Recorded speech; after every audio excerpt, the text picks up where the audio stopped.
साथियों, आज हम देख रहे हैं कि हमारे किसान ड्रोन टेक्नोलॉजी की तरफ तेजी से आकर्षित हो रहे हैं। उनमें एक उत्साह दिख रहा है, वो इसे अपनाने के लिए तैयार है। ये ऐसे ही नहीं हुआ है, ये इसलिए है क्योंकि पिछले 7-8 साल में जिस तरह कृषि क्षेत्र में टेक्नोलॉजी का इस्तेमाल बढ़ाया गया है, उस वजह से टेक्नोलॉजी किसानों के लिए हवा नहीं रह गई है।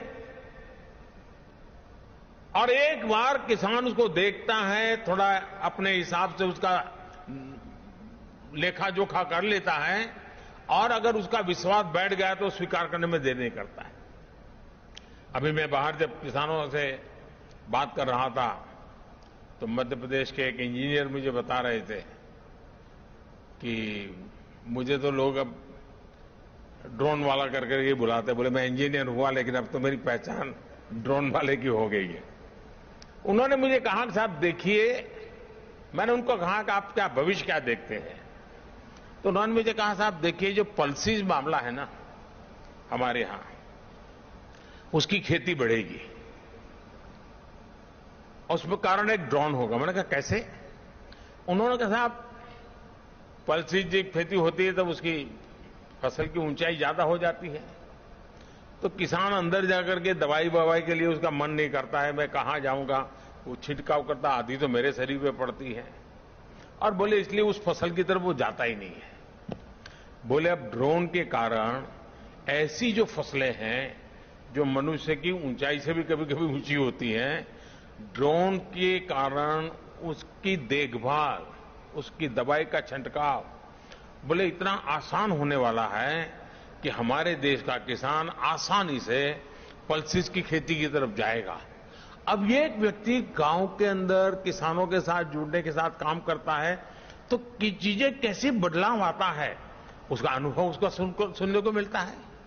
साथियों, आज हम जो एग्रीकल्चर सेक्टर में टेक्नोलॉजी को लाने का प्रयास किए, सॉइल हेल्थ कार्ड, ये अपने आप में हमारे किसानों के लिए बहुत बड़ी ताकत बन के उभरा है।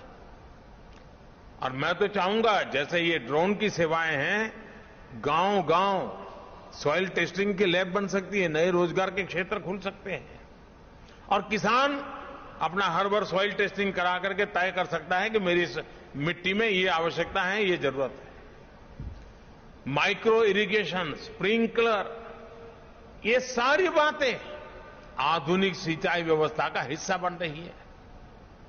अब देखिए फसल बीमा योजना, अब फसल बीमा योजना के अंदर सबसे बड़ा काम हमारी जीपीएस जैसी तकनीक का उपयोग हो, इनाम जैसी डिजिटल मंडी की व्यवस्था हो, नीम कोटेड यूरिया हो, या फिर टेक्नोलॉजी के माध्यम से सीधे किसानों के खाते में पैसा जमा करने की बात हो।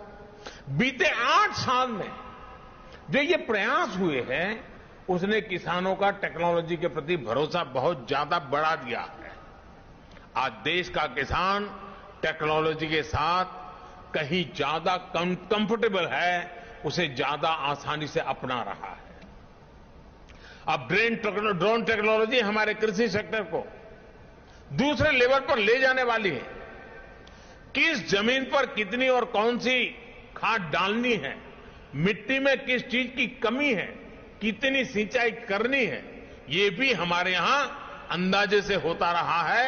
ये कम पैदावार और फसल बर्बाद होने का बड़ा कारण रहा है। लेकिन स्मार्ट टेक्नोलॉजी आधारित ड्रोन यहां भी बहुत काम आ सकते हैं। यही नहीं, ड्रोन ये भी पहचानने में सफल होते हैं कि कौन सा पौधा, कौन सा हिस्सा बीमारी से प्रभावित है, और इसलिए वो अंधाधुंध स्प्रे नहीं करता, बल्कि स्मार्ट स्प्रे करता है। इससे महंगी दवाओं का खर्च भी बचता है। यानी ड्रोन तकनीक से छोटे किसान को ताकत भी मिलेगी, तेजी भी मिलेगी, और छोटे किसान की तरक्की भी सुनिश्चित होगी। और आज जब हम आजादी का अमृत महोत्सव मना रहे हैं, तो मेरा भी यही सपना है कि भारत में हर हाथ में स्मार्टफोन हो, हर खेत में ड्रोन हो, और हर घर में समृद्धि हो। ये पिल्ला सर मोटर्स तो स्टार्ट करो, आप जॉयस्टिक नीचे कर दो।